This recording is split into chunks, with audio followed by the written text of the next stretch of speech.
بسم الله الرحمن الرحيم. الحمد لله والصلاة والسلام على رسول الله وآله وصحبه، وبعد.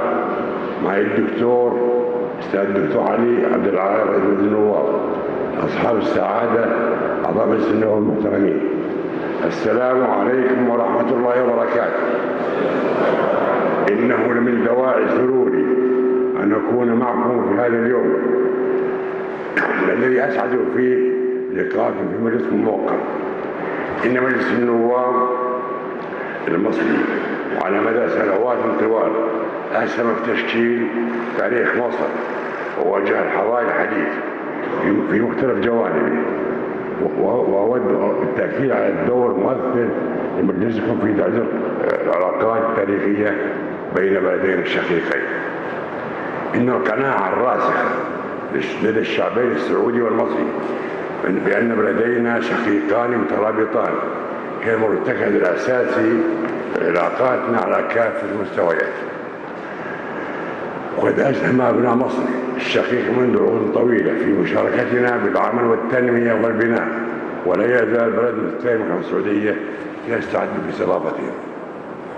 أصحاب المعالي والسعادة، إن مع قضايا أمتنا بمقدمتها القضية الفلسطينية تتطلب منا جميعا معتصم الصف وجمع الكلمة، ويعد التعاون السعودي المصري الوثيق لشهد اليوم والحمد لله انطلاقة مباركة لعنا العربي والإسلامي في تحقيق توازن مع السنوات من الاختلاف واجتهاد العمل الجماعي والاستراتيجي بدلا من التشتت.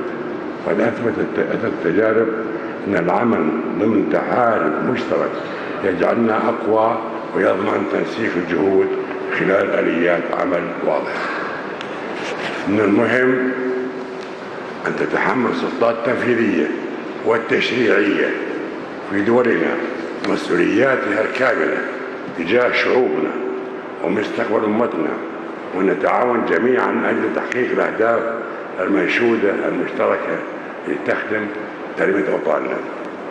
إن هذا الموقع السعودي وجهت مصر العربية فرصة تاريخية لتحقيق قفزات اقتصادية هائلة من خلال التعاون بينهما، وشهدنا والحمد لله خلال الماضيين توقيع العديد من الاتفاقيات ومذكرات التفاهم والبرامج التنفيذية والعقود الاستثمارية، كما اتفقنا على إنشاء جسر بري يربط بلدينا الشقيقين.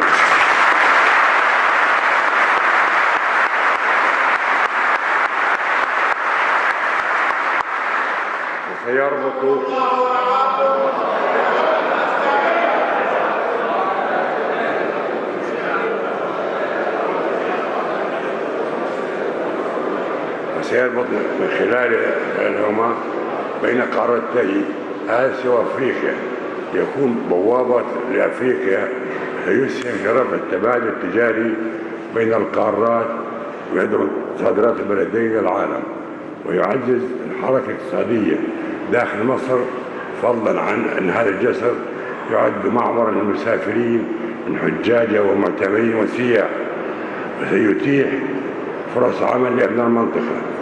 وقد كان من ثمرات الجسر الأولى ما تم الاتفاق عليه بالأمس العمل على إنشاء منطقة تجارية حرة في شمال سيناء،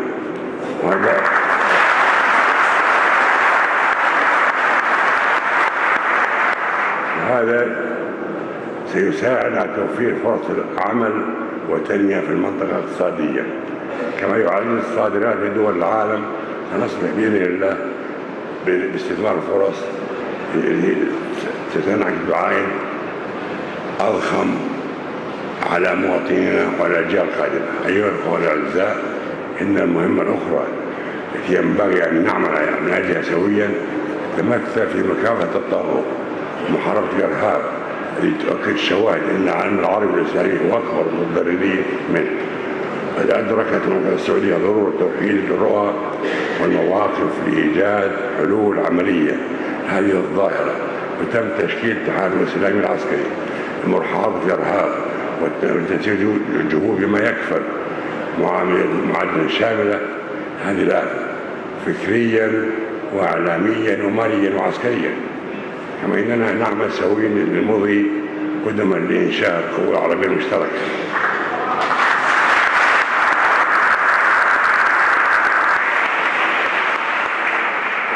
وأسأل الله عز وجل أن يديم على بلدينا نعمة الأمن والأمان، وأن يزيد من تماسك أوطان العربية والإسلامية إن هو ولي ذلك والقادر عليه. والسلام عليكم ورحمة الله وبركاته.